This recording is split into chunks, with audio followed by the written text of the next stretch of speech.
İlk olaraq naməlum şəhidlərimizin əziz xatirəsini uca tuturuq, onları yad edirik. Çünki bizim 1-ci Qarabağ müharibəsindən şəhidlərimiz var ki, bax Malikimiz kimi bugünə qədər nəşi tapılmayan şəhidlərimiz var, itkin şəhidlərimiz var, bugünə qədər harada olduğundan xəbərimiz olmayan şəhidlərimiz var. Məkanı cənnət olsun, onların məzarı yoxdur nəzakət ana, amma ruhları Azərbaycan səmalarındadır. Burada bizim Beyləqanda 28 şəhid, naməlum şəhid var idi. Bu müharibədən sonra çıxardıb apardılar ki, bir-birlər yoxlasınlar ki, yəni ola bilər ki, tapılan da oldu. Yəni məlum oldu. 2 dənə, 3 dənəsi məlum oldu, imişdən idi. Gətirdi torpağında dəfn elədilər.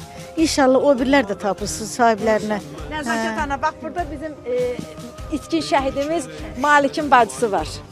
1-ci Qarabağ müharibəsi. Mən istəyirəm ki, bax siz dua eləyəsiniz, Turalın anası olaraq, siz dua eləyəsiniz, tezliklə Malikin nəşi tapılsın. İnşallah Allah o günü nəsib eləsin tez bir zamanda.